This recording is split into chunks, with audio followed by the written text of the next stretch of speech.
Hi guys! So kami ang Group 2 at ang ire-report namin ngayon is Article 7, which is the Executive Branch or Executive Department.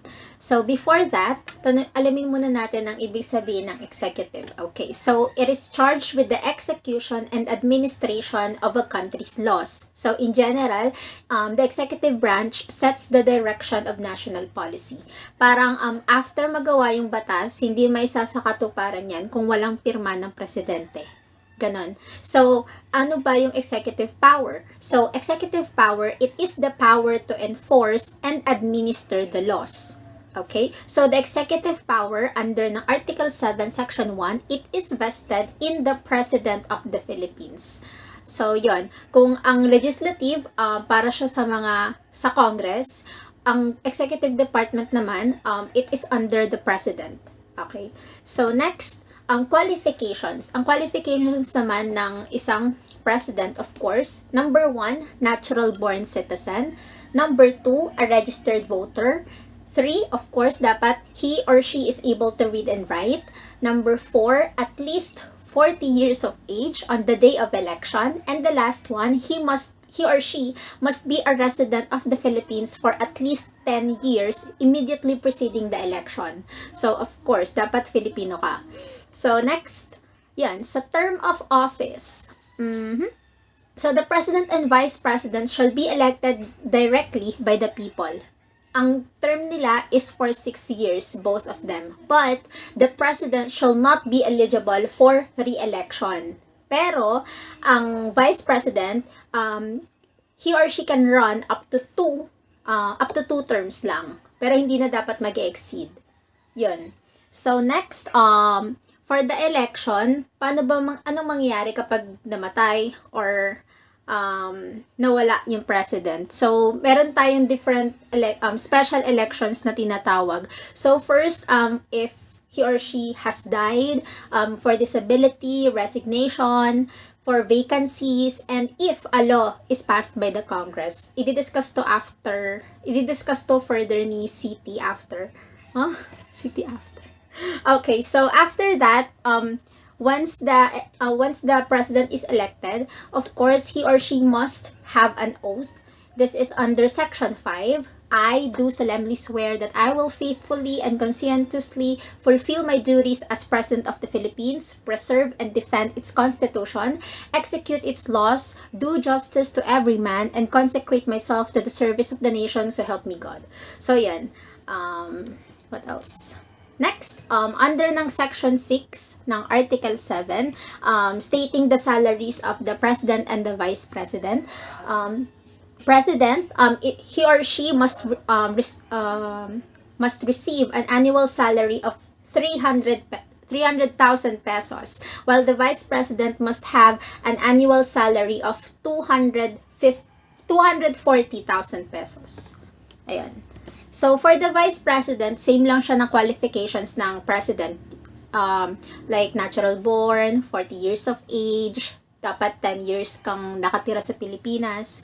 Next naman, ang gawain ng Vice President, pwede siyang ma-appoint ng President as a member of a certain as Cabinet Secretary. Pero, hindi na siya kailangan ng confirmation from the Commission of Appointment. Ganon. At hindi katulad ng ibang gabinete na tulad ng DepEd, ng DOLE, na kailangan pa ng confirmation from the COA. So, ayun nga, again, Vice President, he or she is allowed to serve for 2 successive terms. Ayun. So, what else? Ang presidential succession, i-discuss naman to ni CT next video. Ayun lang. Thank you. Rules of succession. If the position of the president is vacant at the beginning of the term, then the vice president-elect shall become the president or shall act as the president. So, 1 is death or permanent disability of the president-elect. Second is if the president fails to qualify, the vice president shall act as the president, but only until the president have qualified. Third is the president shall not have been chosen. So, the vice president-elect shall act as president until the president shall have been chosen and qualified. No president and vice president have chosen or qualified, or both have died or become permanently disabled. So the Senate president shall act as a president. In case of inability, the Speaker of the House shall act as the president until a president or vice president have been chosen and qualified. But in an event of inability of both, who shall act as the president? The Congress shall, by law, provide for the manner in which who is to act as the president shall be selected until a president or a vice president shall be qualified. Okay, vacancy during the term. So death, permanent disability, removal from the office, resignation of the president, the vice president shall become the president. Okay, death, permanent disability, removal from the office, resignation of the president and vice president. So the Senate president shall act as the president, but in case of inability, the Speaker of the House shall act as the president until a president or vice president shall be elected and qualified. So in the event where the Senate President and the Speaker of the House are both not available, then the Congress by law shall provide for the manner which one is to act as President in the event of the inability of both officials mentioned. Okay, temporary disability. When the President transmits to the Senate President and the Speaker of the House written declaration that he is unable to discharge the powers and duties of his office until he transmits them in a written declaration to the contrary, such power and duties shall be discharged by the Vice President as acting President. Now, majority of all the members of the Cabinet transmit to the Senate President and Speaker of the House written declaration that the President is unable to discharge the powers and duties to his office, or the Vice President immediately assumes the powers and duties of the office as acting President. Then another is the President transmits written declaration that no inability exists, so they reassume the powers of the office of the President. Should a majority of the Cabinet members transmit within 5 days to the Senate President and Speaker of the House written declaration that the President is unable to discharge the powers and duties of his office, Congress shall decide the issue. Congress shall convene if not in session within 48 hours. Within 10 days from receipt of last written declaration, or if not in session within 12 days after it is required to assemble, Congress determines by a vote of 2/3 of both houses voting separately that the President is unable to discharge the powers and duties of his office. The Vice President shall act as President. Otherwise, the President shall continue exercising the powers and duties of his office. So that will be the process if ever that happens. Okay, constitutional duty of Congress in case of vacancy in the office of the President and the Vice President. So, at 10 a.m. of the third day of the vacancy occurs, Congress shall convene without the need of a call, and within 7 days enact a law calling for a special election to elect a president and vice president shall be held not earlier than 45 nor later than 60 days from the time of such call. So, take note that no special election shall be called if the vacancy occurs within 18 months before the date of the next presidential elections. So, removal of the president, impeachment, refer to Article 11, Section 2, and 3. Prohibitions and inhibitions. So, 1 is to no increase in salaries during the term. 2 shall not receive emoluments. Well, emoluments is salary, fee, or others, etc., etc., from the employment office. And 3rd, shall not hold any other office. 4th, shall not directly, indirectly practice any other profession, business, or be financially interested in any other contract with franchises of the government. 5 is to avoid conflict of interest in the conduct of their office. 6. May not appoint spouse or relatives by consanguinity or affinity within 4th civil degree. Refer to Article 7, Section 6, and 13. Thank you.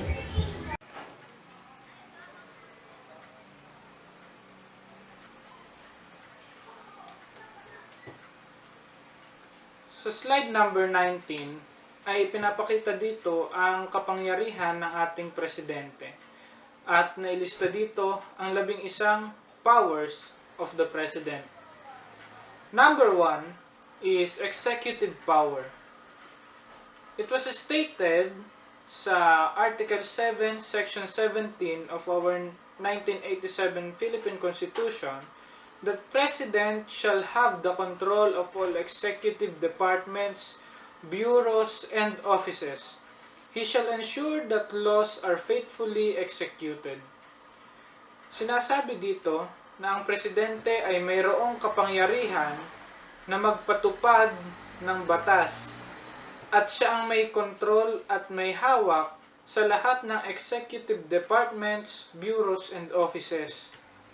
Nasabi na until and unless a law is declared unconstitutional, the President has a duty to execute it regardless of his doubts as to its validity. At ang tawag dito ay faithful execution clause. Sinasabi na ang Presidente ay walang magagawa kundi magpatupad ng batas hanggat hindi sinasabi ng judiciary o ng Supreme Court na ang batas na yon ay unconstitutional. Ang President ay dapat ipatupad ito, ang batas na ito, faithfully, no matter kung ano man ang tingin niya sa batas na ito. Hanggat ito ay approved as constitutional, ito ay kailangang ipatupad. Number 2 power is the power of appointment. It is the selection by the authority vested with the power of an individual who is to exercise the functions of a given office. Ito ang kapangyarihan ng presidente na magtalaga ng isang individual upang umupo sa posisyon sa executive branch. Maaaring ito ilagay sa department, agency, or bureaus. There are 4 kinds of presidential appointments. Number 1 is appointment made by an acting president. That means ito ay hindi elected president. Nag-act lang siya under some circumstances and yet pwede siyang mag-appoint. Number 2 is midnight appointment. This is made during the last hours of the term of office of the person to whom the right is of making appointment is vested. Ibig sabihin kahit yung malapit nang matapos yung term, ay makakapag-appoint pa rin ang president.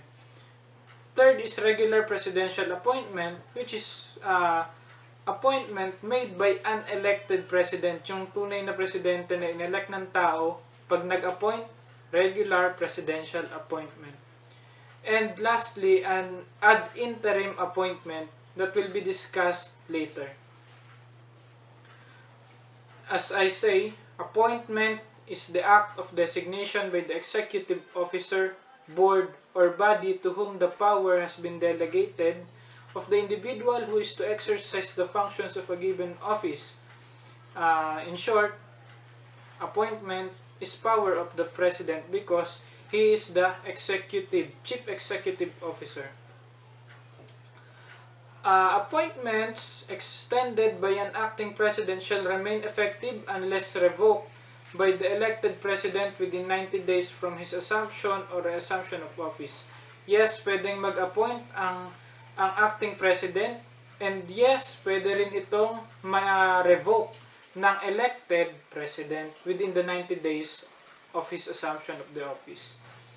So, ang mga na-appoint, kalimitan ay ang mga cabinet members, which is, for example, Executive Secretary, Secretary of Agrarian Reform, Secretary of Agriculture, Secretary of Budget and Management, Secretary of Education, Secretary of Energy, Secretary of Environment and Natural Resources, Secretary of Finance, of Foreign Affairs, of Health, Justice, Labor and Employment, Secretary of National Defense, Secretary of Public Works and Highways, Secretary of Science and Technology, Secretary of Social Welfare and Development, Secretary of the Interior and Local Government, Secretary of Trade and Industry, Secretary of Transportation and Communication, Secretary of Tourism, Commission on Higher Education, and Director General of the National Economic and Development Authority.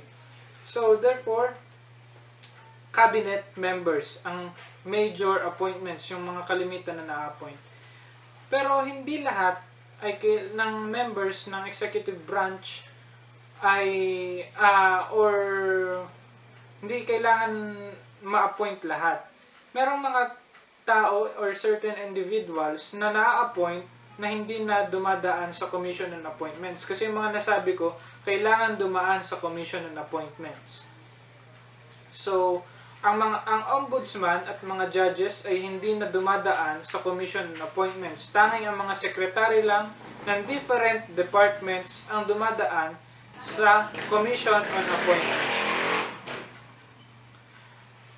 According to Section 15, 2 months immediately before the next presidential elections and up to the end of his term, a president or acting president shall not make appointments except temporary appointments to executive position when continued vacancy therein will prejudice public service or endanger public safety.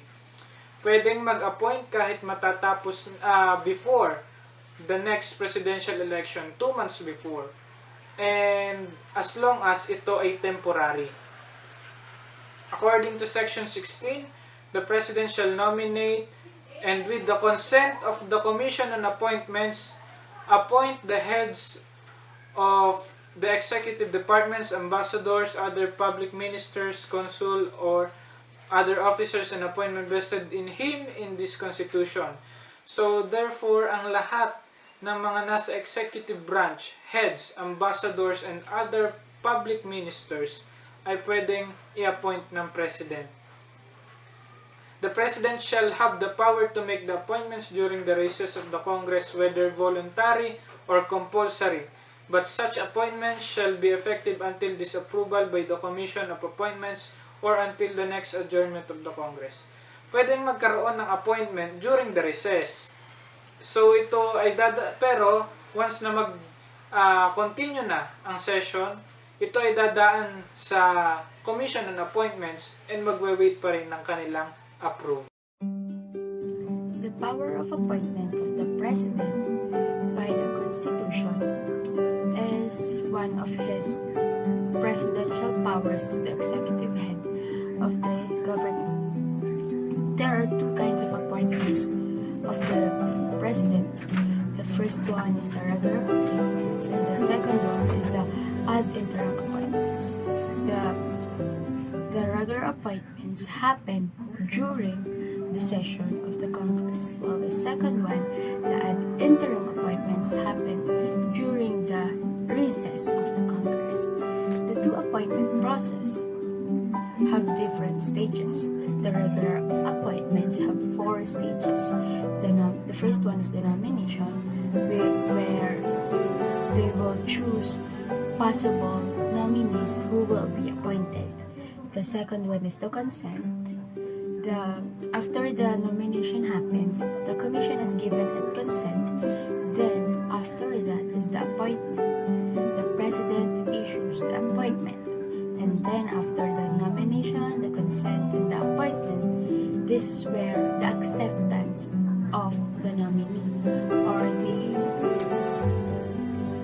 the completion of the officers and the oath taking of office. And then the ad interim appointments are the second paragraph of Article 7, Section 16 also empowers the President to issue appointments while Congress is not in sessions or the ad interim appointments. Such appointments are going through different stages also, but there are two compared to regular appointments that there are 4 stages. Ad interim appointments have 2 stages only, the appointment and the confirmation. This is where the President recommends nominees to fill the vacancy of the position. But an ad interim appointment ceases to be valid upon disapproval by the Commission on Appointments, or, if not confirmed, until the next adjournment of the Congress. Another one is the kinds of acceptance that will be taken by the nominee. The first one is when done verbally or in writing, it is the formal acceptance. And the second one is when without formal acceptance or the informal acceptance, the appointee enters upon the exercise of duties and functions of the office. The last one is the designation. It is just simply the mere imposition of the new additional members or new additional duties upon an officer already in the government office, or that person will perform temporarily the responsibilities, the duties, and of the obligations of that person if that position is vacant. That is the 2 kinds of presidential power of appointments under Section 16 of the 1987 Constitution. So, the third power of the President is the power of removal. So, from the word itself, removal of the officers from their public service. So, yun, this is before the expiration of the term or term of office. So, for this one, the removal, may exception siya. He or she cannot remove a person from his or her office if the Constitution prescribes certain methods for separation from public service. So, still may exceptions. Hindi mo agad matatanggal yung isang officer kapag pinrescribe ng Constitution na mag-undergo ng certain methods. So, yun. So, power of removal. And then, after that, mayroon tayong tinatawag na doctrine of qualified political agency or alter ego principle. So, this states, the multifarious executive and administrative functions of the chief executive are performed by and through the executive departments. The acts of the secretaries of executive departments in the regular course of business or unless disproved are presumptively the acts of the chief executive. So, sino ba yung tinatawag na alter ego ng president? Ang cabinet secretary. Why? Sinasabi na ang cabinet or yung gabinete, they are the advisory body of the president when it comes to agriculture, education, business, something like that. So, pag sinabi nating alter ego, trusted aid, who knows exactly ano ba yung dapat gawin? Yun. Kaya siya tinatawag na alter ego kasi ang isang cabinet secretary, they must possess the power to issue directives relative to their departments, such as department orders. So, these orders only apply to offices under specific department under the cabinet secretary's jurisdiction. So, that's why tinatawag na alter ego ng president ang cabinet secretary. Ayun. Kasi meron siyang kapangyarihan na tulad ng president na hindi niya na kailangan mag-consult pa palagi. Ganon. So, yun. With his authority, the power of the office of the president in their respective departments. Ayan. Kaya siya tinatawag na alter ego, yung cabinet secretary. Military powers. Commander-in-Chief Clause, to call out the armed forces to prevent or suppress lawless violence, invasion, or rebellion whenever it becomes necessary. Meron siyang kapangyarihan ang presidente para tawagin ang armed forces para sugpuin at maiwasan yung mga lumalabag sa batas kapag kinakailangan.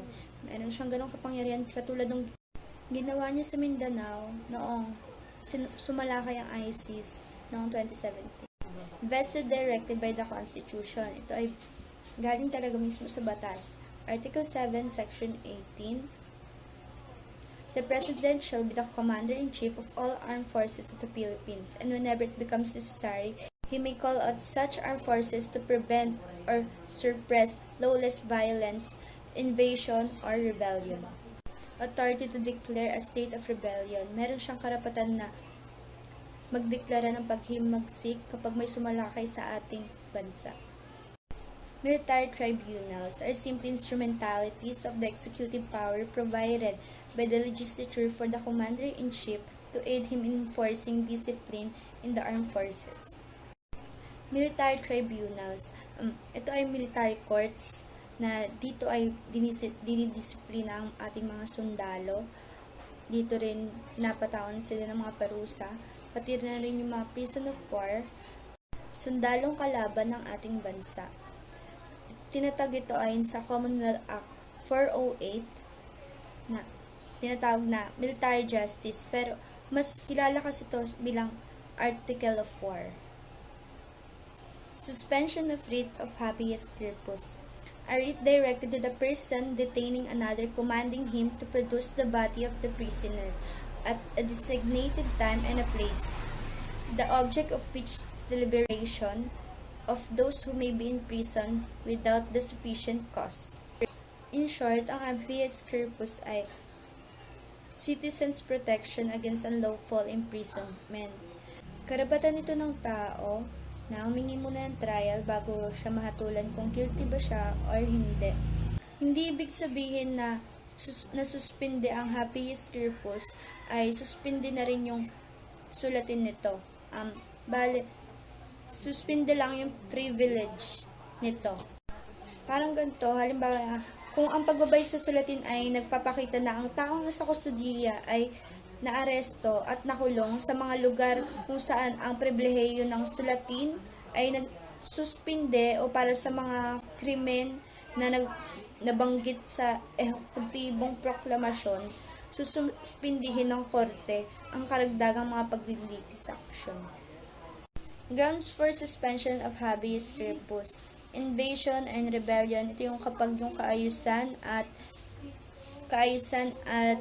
yung kapayapaan ng bansa ay nasa peligro dahil sa mga rebelde. When safety requires it, parang tulad ng total lockdown na kailangan talagang nasa loob lahat ng bahay, na bawal lumabas, bawal ang mass gathering. Isa yun sa mga pwedeng dahilan ng pagsuspinde sa habeas corpus. Ito ay nakasaad sa Article 3, Section 15. The privilege of the writ of habeas corpus shall not be suspended except in cases of invasion or rebellion when the public safety requires it. Effects of suspension of writ does not affect the right to bail. Dahil ang karapatang makapagpiyansa hindi maaaring makapinsala o mapahina ng pagsuspende ng habeas corpus. Ito ay nakasaad sa Article 3, Section 13. Applies only to persons facing charges of rebellion. Itong suspension na to para lang to sa mga may kaso ng rebellion, gaya ng sabi sa Article 3, Section 15. The arrested must be charged within 3 days. If not, they must be released. Kapag suspended na ang habeas corpus at nakasuhan ka, pero wala pa rin may kaso within 3 days, wala silang magagawa kundi palayain ka. Does not supersede civilian authority. Kapag nasuspend na ang habeas corpus, hindi ibig sabihin ay mas mataas na yung militar kaysa civilian. Nakasaad yan sa Article 2, Section 3. Civilian authority is at all times supreme over the military. The Armed Forces of the Philippines is the protector of the people and the state. Its goal is to secure the sovereignty of the state and the integrity of the national territory. Martial law, grounds for declaration, invasion, and rebellion. Sa pagdideklara ng martial law, nalimitahan na ng 1987 Constitution ang emergency powers ng presidente. Mga di maaaring gawin kapag nagdeklara ng martial law. Suspend the operation of the Constitution. No civil rights may be suspended except dun sa habeas corpus. No law and no additional power ang pwedeng idagdag sa presidente.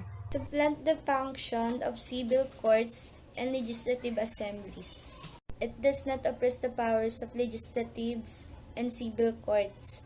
Di tulad ng mga nakasaad sa mga nakaraang constitution, sa 1987 Constitution, nakasaad na hindi maaaring mapigilan ang pagpapaandar sa dalawang branches ng government, legislative and judiciary, pati na rin sa mga civil courts. Violate open court doctrine, civilians cannot be tried by military courts if the civil courts are open and functioning. Ang civil courts ay palaging bukas, maliban lang kapag legal holidays, pero kapag na-implement na ang martial law, bukas ito, kaya hindi pwedeng gumamit ang civilian sa korte ng militar. Automatically suspend the writ of habeas corpus. Pag implemented ng martial law, hindi agad suspended ang writ of habeas corpus kasi napakadelikado nito na pwedeng ipadakip na lang ang kung sino na hindi dumadaan sa korte. Constitutional limitations of martial law and the suspension of privilege of habeas corpus.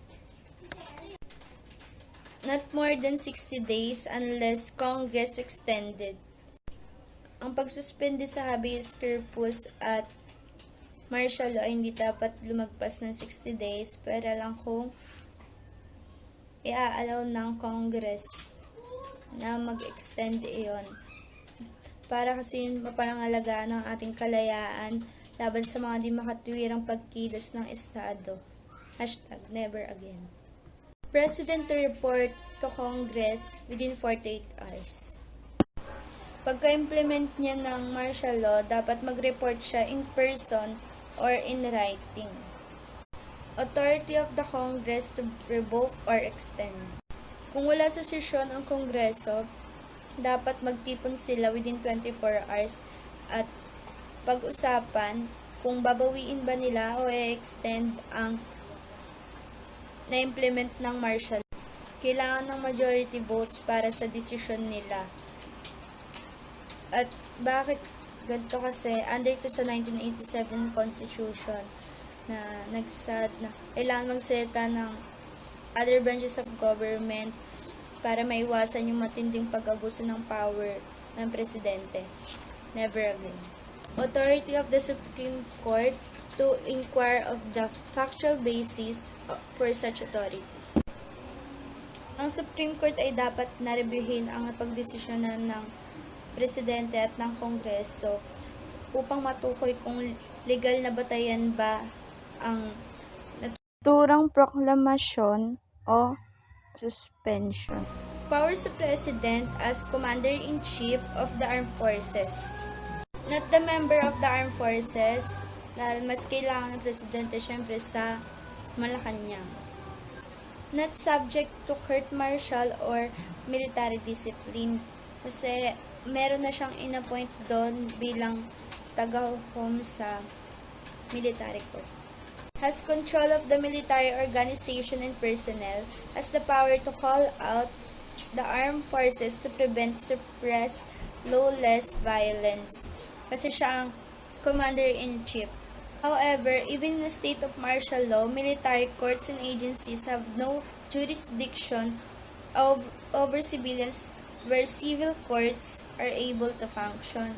Kasi nga, bukas pa rin naman ang mga civil courts, kaya hindi pwedeng gumamit ang civilian ng military courts. In event of war, the President normally would delegate the actual command of the armed forces to his military expert, but the ultimate command belongs to him. Kapag sa gera na, ang presidente ay isang tao na dideliver ang actual niya na utos sa mga dalubhasa niyang militar. Ngunit ang pinakahuli na utos ay manggagaling pa rin sa kanya. Ang napuntang paksa sa akin ay pardoning power.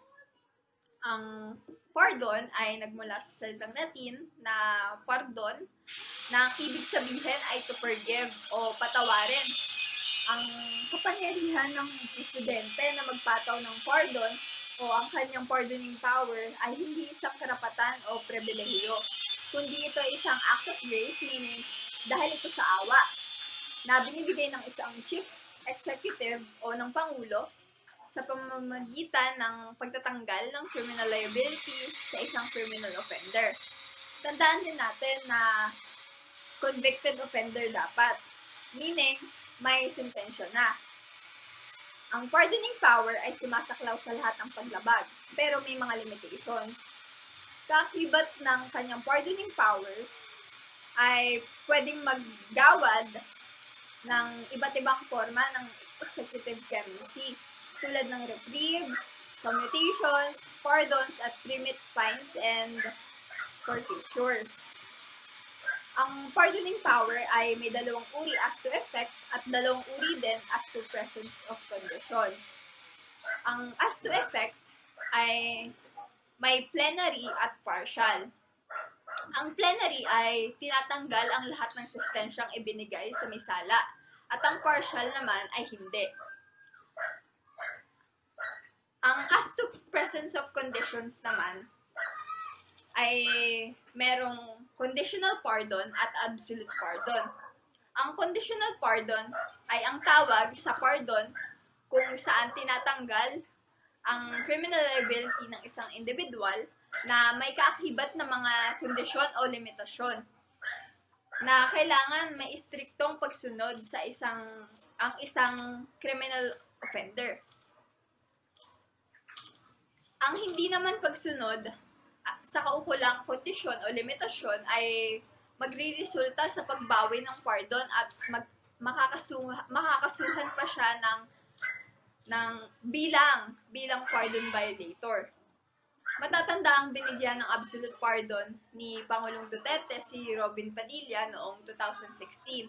Pero bago pa man 'yon, ay nabigyan na siya ni dating Pangulong Fidel Ramos ng conditional pardon noong 1997. Kabilang sa mga kondisyon o limitasyon ay ang hindi pagboto sa eleksyon at ang hindi pagkakaroon ng passport upang makalis ng bansa.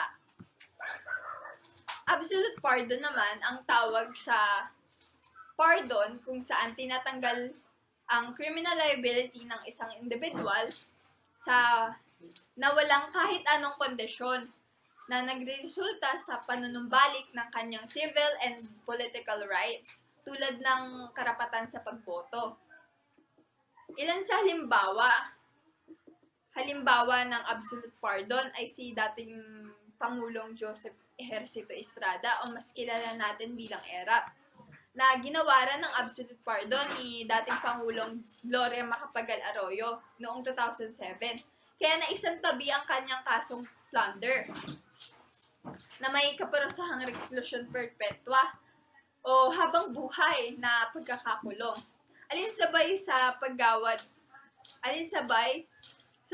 ni GMA o ni Gloria Macapagal Arroyo ng absolute pardon ay nabalik rin kay ERAP ang kanyang mga civil and political rights. Dahil din doon ay nakatakbong muli si ERAP sa presidential election noong 2010 at nahalal bilang alkalde ng Maynila noong 2013.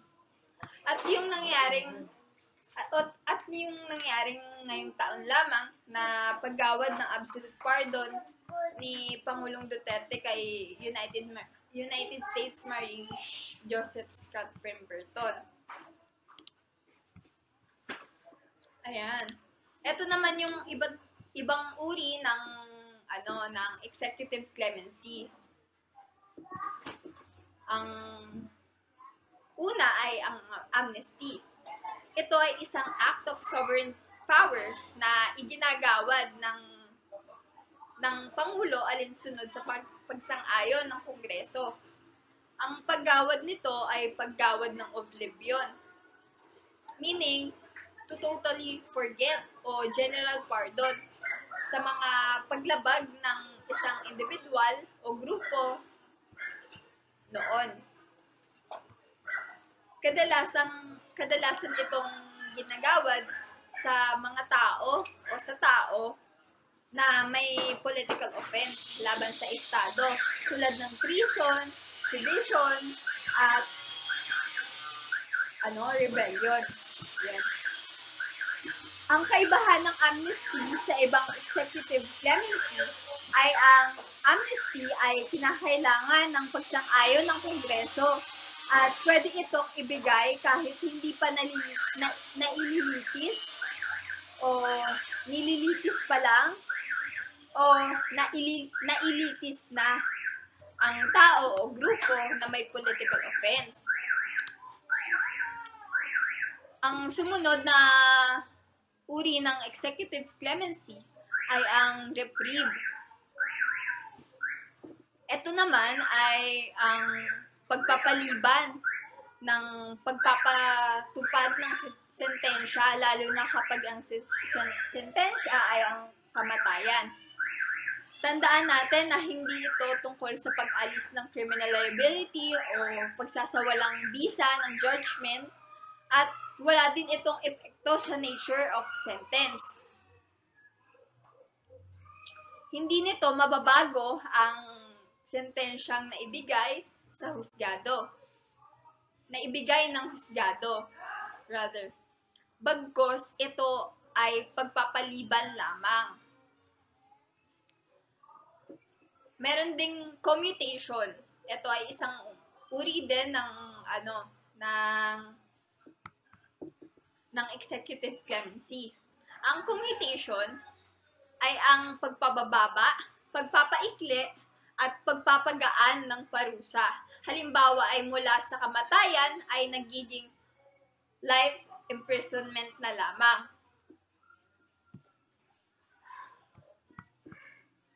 Ito. May isa pang ito ay isang uri din ng executive clemency, ang pardon.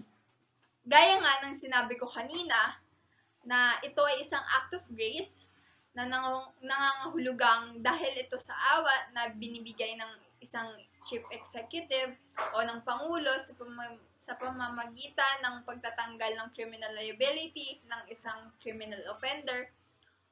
Ang paggawad nito ay kailangang convicted na. Ito ay pagpapatawad, hindi paglimot. Yan. Meron ding parole. Ito ay isang uri din ng executive clemency. Katulad rin ito ng conditional pardon na paglaya o pagtanggal ng criminal liability ng isang tao o isang criminal offender, pero may mga kondisyon. Ang pagkakaiba lang nila ay ang granting authority. Sa conditional pardon, iginagawad ng Pangulo, habang ang parole ay iginagawad ng Board of Pardons and Parole. Yan. Remission of fines and forfeitures. Ito ay isang uri din ng executive clemency. Ito ay ang pagpigil pagpigil sa pangungulekta o pagkumpiska ng mga forfeited properties o mga ari-arian. Yung kinds of pardons, naipaliwanag ko na siya kanina. Pero, tatandaan lang natin na kapag sinabing absolute pardon, ay tinatanggal fully yung criminal liability ng isang criminal offender na may sentensya na. At nagre-resulta rin ito ng panunumbalik ng kanyang civil and political rights. At kapag naman conditional pardon, ay tinatanggal ang criminal liability pero may mga kondisyon o limitasyon na kapag nilabag ng isang criminal offender o hindi sinunod ito, ay mababawi ang conditional pardon na iginawad sa kanya at pwede pa siyang makasuhan bilang pardon violator. Ito na. Ang mga limitations ng pardoning power. Hindi siya maaaring igawad tulad na lang sa mga impeachment cases. Pangalawa, maaari lamang siyang ibigay pagkatapos ang paglilitis. Dito ay ang pardon, parole, yon. Hindi ito maaaring sanayin labas sa mga criminal contempt. Sa kaso ng paglabag sa eleksyon, sa mga guidelines o laws o rules ng eleksyon, ay walang pardon, parole, o pagpapaliban ng sentensya ang maaaring igawad ng walang rekomendasyon ng Commission on Election. Ito na. Effects of pardon. Ang unang epekto nito ay matatanggal o maaalis ang kahit na anong kaparusahan at maibabalik ang civil at political rights ng isang criminal offender. Pangalawa, hindi nito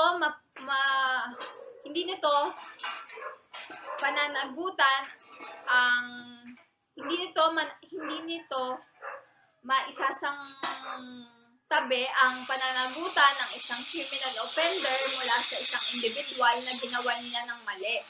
Dahil ang Pangulo ay wala ng kapangyarihan dito. Pangatlo,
So yun, ang aking already discussed is powering power of Article 7, Section 20.